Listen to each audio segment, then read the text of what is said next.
কেমন আছো সবাই? বেরিয়ে পড়েছি রোববার দিন সকালবেলা, আমি আর শিব। শিব যাচ্ছে পেছনে আর আমাকে বলছে যে আমাকে ভিডিওতে যেন না দেখা যায়। ঠিক আছে, আজকে রবিবার, তো অনেকদিন পর শিব আর আমি একসাথে বেরোলাম। রেডি হয়ে বেরিয়ে পড়েছি ব্রেকফাস্ট করে। আমাদের অনেকগুলো কাজ আছে, তো কোথায় যাচ্ছি তোমাদের বলছি। আসলে শিব অনেকদিন পর ছুটি পেয়েছে, সেই জন্য অনেকদিন পর ছুটি পেয়েছে, তো যে কাজগুলো পেন্ডিং ছিল সেগুলো করবো। আর অনেকগুলো কারণ আছে, আমরা যাচ্ছি যে জায়গায়, যাচ্ছি সেটা হচ্ছে আমার দাদার বাড়ি। তো যাদবপুর স্টেশনে এসে গেছি। এখন যাদবপুর থেকে ট্রেন ধরে শিয়ালদা যাবো, শিয়ালদা থেকে আবার ট্রেন ধরে দাদার বাড়ি যাবো। দাদার বাড়ি যাচ্ছি তার কারণ অনেকগুলো কারণ আছে। দাদার বাড়িতে অনেকদিন যাওয়া হয় না, প্লাস বৌদি অনেকদিন ধরে বলছিল আসার কথা। আর কিন্তু দাদার বাড়ি যাওয়ার মানে বৌদি খুব ভালো রান্না করে, সেই জন্য আমি একদম যেতে খুব ভালোবাসি। নেমে পড়েছি ব্যারাকপুর স্টেশনে। এবার টোটো করে যেতে হবে আমাদের। যাই টোটো ধরি, তারপরে পৌঁছে তোমাদের বলছি।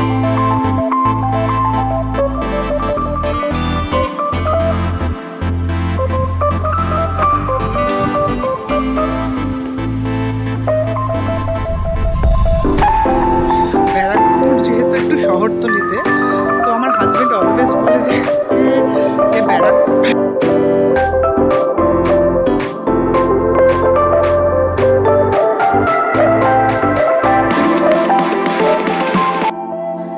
ব্যারাকপুরে আসতে খুব ভালোবাসে, কিন্তু তাহলেও যখনই ও ব্যারাকপুরে আসবে তখনই আমাকে খুব খেপায় একটা কথা বলেই, যে আমরা তো গ্রামে এসে গেছি, শহর থেকে গ্রামে চলে আসছি। তখন আমি সবসময় ওকে আবার বলি যে হ্যাঁ, এই শহর থেকে গ্রামেই তো তুমি বিয়ে করতে এসেছিলে, এখন তোমাকে সারা জীবন এখানেই আসতে হবে। টোটোতে উঠে পড়েছি।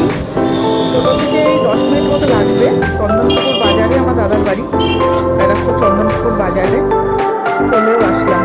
শিব এখন মিষ্টি কিনছে শ্বশুরবাড়িতে নিয়ে যাবে বলে। তো শিব যে মিষ্টিটা কিনছিল তার সাথে আমি আবার বললাম যে এই দোকানে রাবড়ি খুব ভালো পাওয়া যায়, আর আমার দাদা রাবড়ি খুব ভালোবাসে, তাই জন্য বললাম দাদার জন্য একটু রাবড়িও নিয়ে নাও। তো ও তখন বললো ঠিক আছে রাবড়ি নিয়ে নিচ্ছি, তাহলে যখন ভালোবাসি। আমার দাদার সাথে আর বৌদির সাথে শিবের টিফিনটা খুব ভালো। এসে গেছি দাদা বাড়িতে। শিব বেল বাজাচ্ছে, দরজাও খুলে দিয়েছে। শিব আস্তে আস্তে ঢুকছে। ওদের বাড়িতে বেল বাজালেই ওদের নাতি এসে আগেই সবার আগে দেখতে থাকে যে কে এসেছে। এই হচ্ছে ওদের নাতি ঘন্টু কুমার। ওর সাথেও শিবের টিউনিং খুব ভালো। এবার দেখো ওর সাথে শিবের টিউনিংটা একবার। আমরা আসাতে শিবের সাথেও গল্প করতে লেগে গেছে। আমার সাথে ওর একদমই বনে না, কিন্তু শিবের সাথে টিউনিংটা দারুণ। শিবকে দেখে ও আনন্দে আর আত্মহারা হয়ে যায়। এই ঘন্টুর গল্প একদিন আমি তোমাদের বলবো, কিভাবে ও দাদা বাড়িতে আসলো, কিভাবে কি হলো, কিন্তু সেটা আজকে নয়।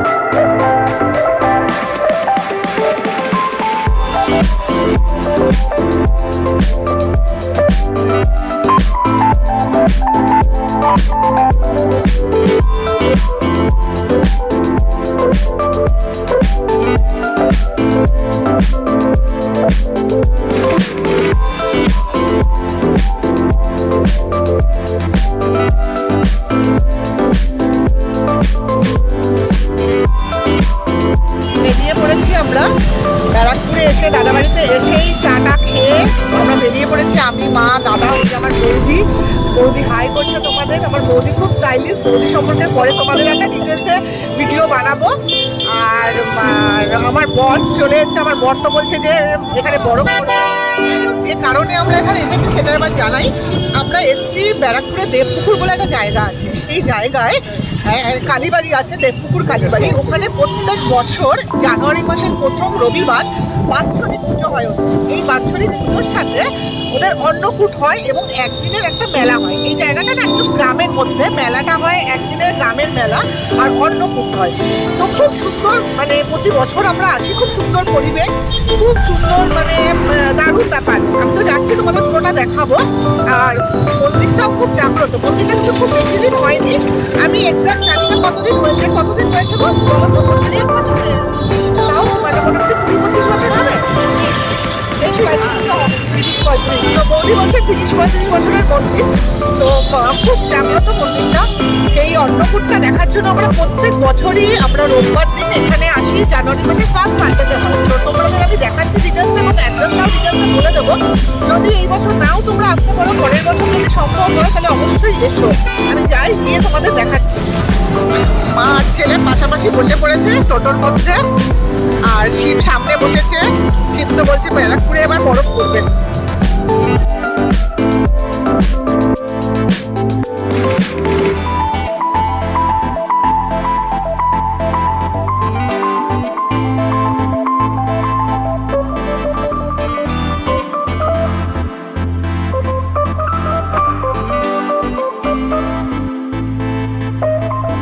এসে পড়েছি আমরা মন্দিরের গলিতে। টোটো এবার মন্দিরে যাওয়ার জন্য ঢুকছে। দেখো গেটও করেছে সামনে একটা বিশাল বড়।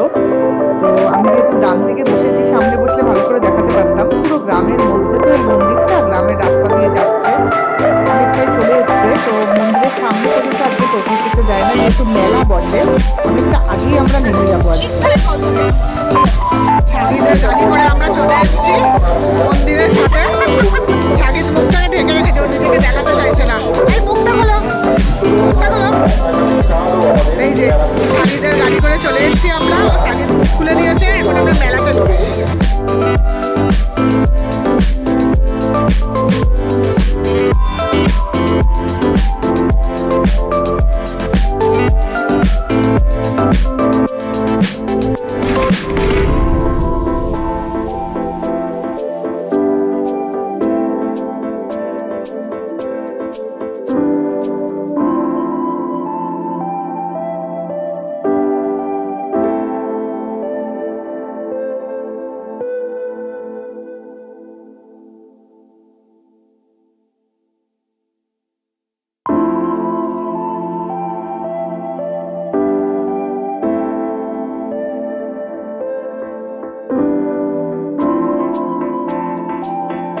আমরা যাচ্ছি মেলার মধ্যে দিয়ে। দেখো কি সুন্দর একটা ছোট্ট মেলা গ্রামের মধ্যে।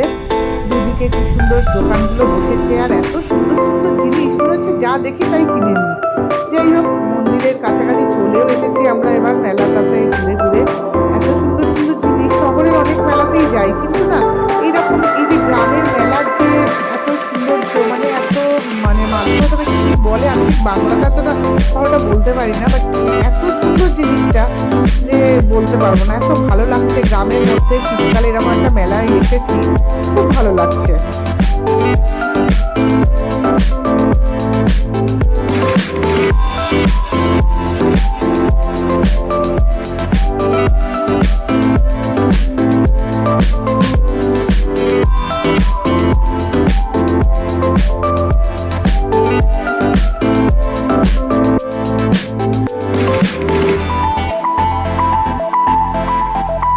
দেখো তোমরা কি সুন্দর সুন্দর জিনিস, দারুণ লাগছে।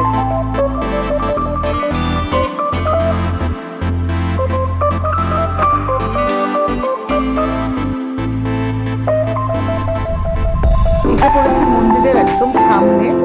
প্রচুর ভিড়, মনে হচ্ছে যে পুরো ব্যারাকপুরের লোক, মানে এবং আশেপাশ থেকে অনেক জায়গা থেকে লোক এখানে এসেছে। তো বৌদি যেহেতু মন্দিরে সবসময় আসে, সেই জন্য মন্দির অলরেডি ভোগের সমস্ত কিছু মন্দিরে আগে থেকেই করা ছিল। তো আমরা যাচ্ছি এখন সেখানে। চলে এসেছি মন্দিরের ভেতরে। এখন অন্নকূটের পুজোটা হচ্ছে, অন্নকূট উদ্বোধন হবে। প্রচুর ভিড়, এত লোক, দাঁড়ানোর কোনো জায়গা নেই। কোনো রকম ভাবে আমরা মাকে দর্শন করলাম, আর অন্নকূটটা উদ্বোধন হলো জাস্ট। চলো তোমাদের দেখাই অন্নকূটটা।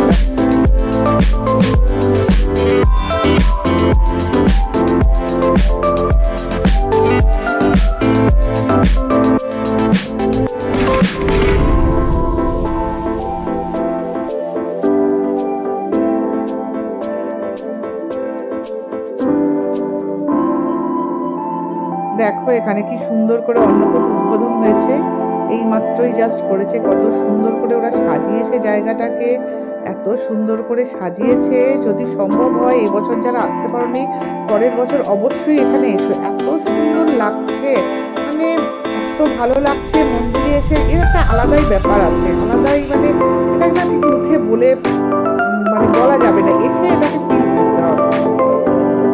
তবে যারা এখানে আসবে একটু সকাল সকাল আসার চেষ্টা করবে, আমাদের অলরেডি অনেকটা লেট হয়ে গেছে আসতে, তো প্রচন্ড ভিড় হয়, সকাল থেকে আসতে